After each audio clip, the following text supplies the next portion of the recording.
The bad thing is, marketers and product managers think they know what customers want. What's worse, customers themselves actually think they know what they want. No, they don't. So there is no other way. Talk to people and find what they really need. Hi everyone, I'm Romana, a business analyst and product manager at AltexSoft. And today we discuss customer interviews for product discovery, the most valuable method for customer research. What can you learn from them? How do you find people? And how to make the interview successful? Let's find out.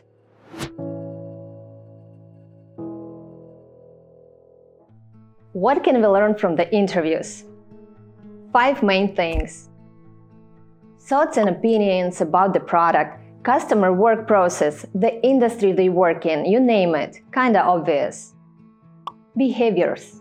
It's good that COVID is less of a factor because during an interview we can look at the customer and see how they interact with us. Are there any nonverbal signs? A really important one, needs and pains. If you can create a cozy atmosphere, people will share what they really want from the product. Constraints and frustrations. People usually manage to solve their problems, but are there things that limit them, make them invent roundabout solutions and compensate for poor functionality? Motivations and decision-making factors. Why do people do what they do? What makes them give money to a service or a product? Will they give this money to you? All these insights help us find the real drivers for your customers. No qualitative or top-down research can do that. So, how do you run interviews? First, you have to find your respondents. A simple place to start is your CRM, a customer relationship management system, where you hopefully have all your current or potential customers, prospects who you already interact with or plan to, filter through them and find the right target group. Ask your sales team, they communicate with prospects all the time. Make a social media post. If you have an account, you may have a group of relevant people to engage. Make a banner on your landing page. Spread the word. Talk to your friends, family, colleagues, use your private social media and ask your friends to share. The drawback here is that not all of them will be your targets, so carefully vet people. Don't waste your time and theirs interviewing respondents outside of your target group. And incentivize people. They have to sacrifice their precious time for you. Sometimes it's just enough to explain the value that this interview will bring to customers. But you still can suggest some incentives. Early adopters enthusiastic about your app, let them have access to features in beta. They'll be happy to become the first to try them. Material incentives also work. Free use for some period of time, membership programs, promo codes, loyalty points, even a small payment. Personally, I don't like the idea of payments. All in all, you must gather about 5 to 7 respondents for each of your target groups. The catch here, you never know who will tell you the essence and insights. If you have a chance to interview more, take it. Great! You have your respondents. They are happy to talk to you. How do you prepare for the interview? Your initial step is to set the goal. You have to clearly understand why you are doing this. For example, you want to know a customer's opinion on your product or competing products that you plan on beating. Maybe you want to enter a new market. Set a goal and match it with questions. Few tips here. Prepare more questions that you believe you have time to ask. If the interview runs fast, you'll be ready to ask more. And you've guessed it, prioritize your questions. Start with the most valuable ones. See how much time you have left, and then you can ask additional things. Anticipate different responses and be sure to prepare follow-up questions. Respondents go into details or the conversation goes sideways. Prepare for this. Literally, write down some phrases prompting people to elaborate on their answers. Think of locations. A controlled environment like a meeting room in the office works great if you interview C-level people. You are talking to the end customer. Pick some cozy place like a cafe or even a park bench. It will feel more relaxed. Remote Zoom or Teams calls are still an option if you can meet in person. It works fine, more or less, but the real value of the interview is emotions, behavior, non-verbal reactions. These are hard to catch on Zoom. That makes me a pro on-site person. Remote doesn't let you feel the chemistry, but it's still better than nothing. Now, to the interview itself and getting acquainted. Things I'm going to tell you seem obvious, but if overlooked, you can ruin the interview completely. Definitely put these on your checklists. Introduce yourself. Yeah, sorry for reminding you. Introduce the problem and the intention of the interview.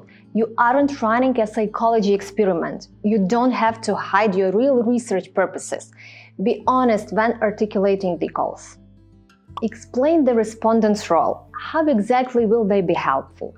People don't like doing meaningless things. Make it clear what is the value they bring. Introduce the interview process. Just let them know that you'll be asking questions and how much time it will take. Tell where and how you plan to share the results. The information may be sensitive, so people must be sure you won't compromise them in any way. Convey to respondents that they can refuse to enter the question they don't like or don't want to share about. Otherwise, they might invent an appropriate answer. Make it informal, comfortable, and cozy. You want people to be open to show their real emotions, so build this rapport. Try to be informal. Make the setting as comfortable as possible.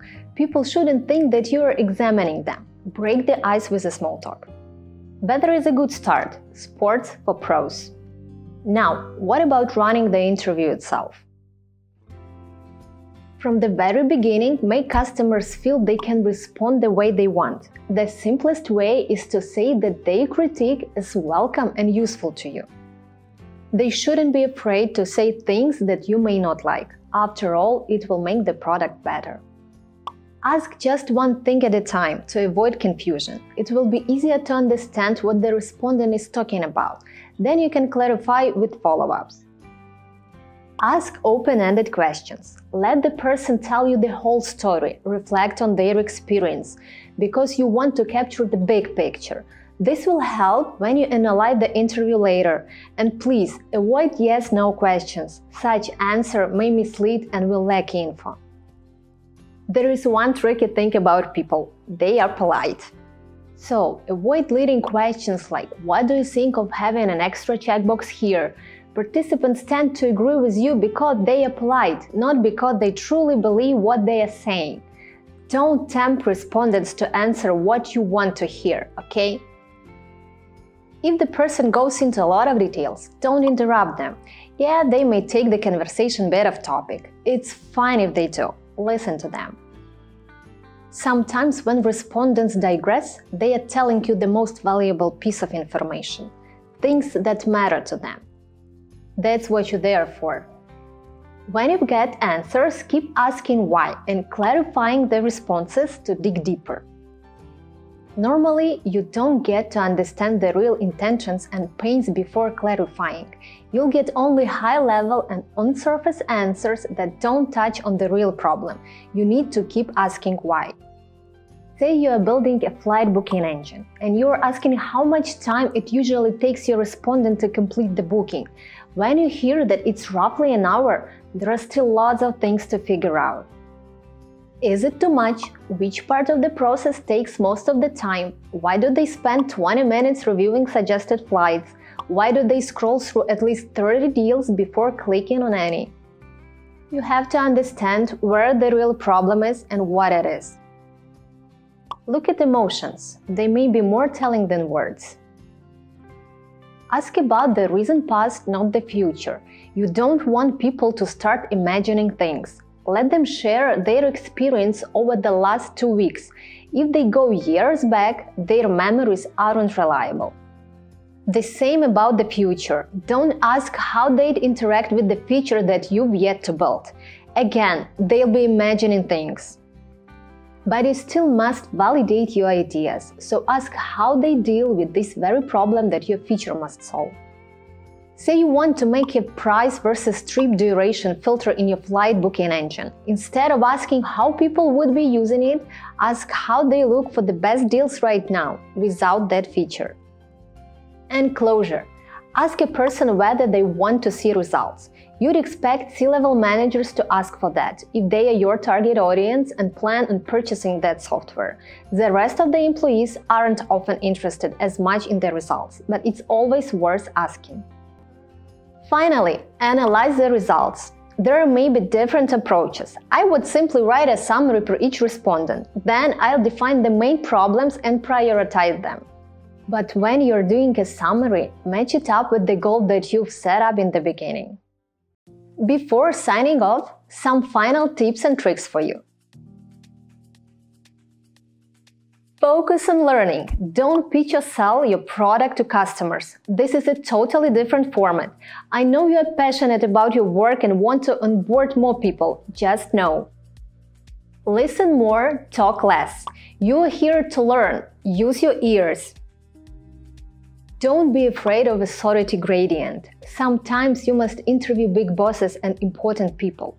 Remember, everyone is up for a successful outcome, you and your customer. It may be a bit intimidating talking to C-levels, but hey, they are people who are most interested in good results.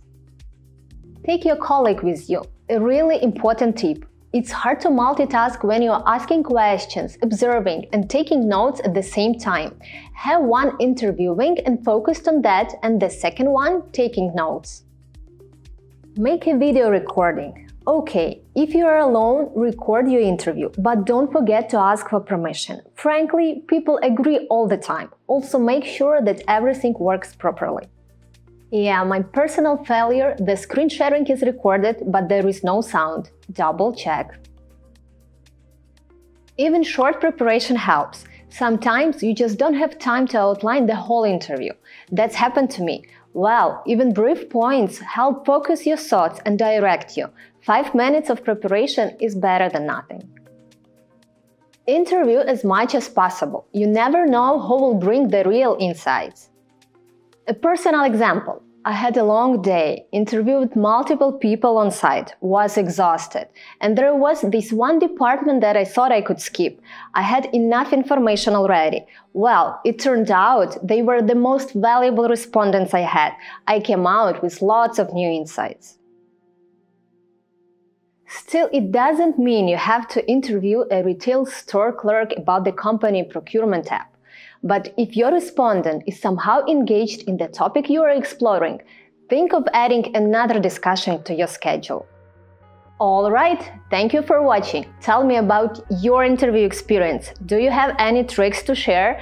Put them down into the comment section below. I'll be happy to talk to you. And next time we discuss prototypes. Stay tuned!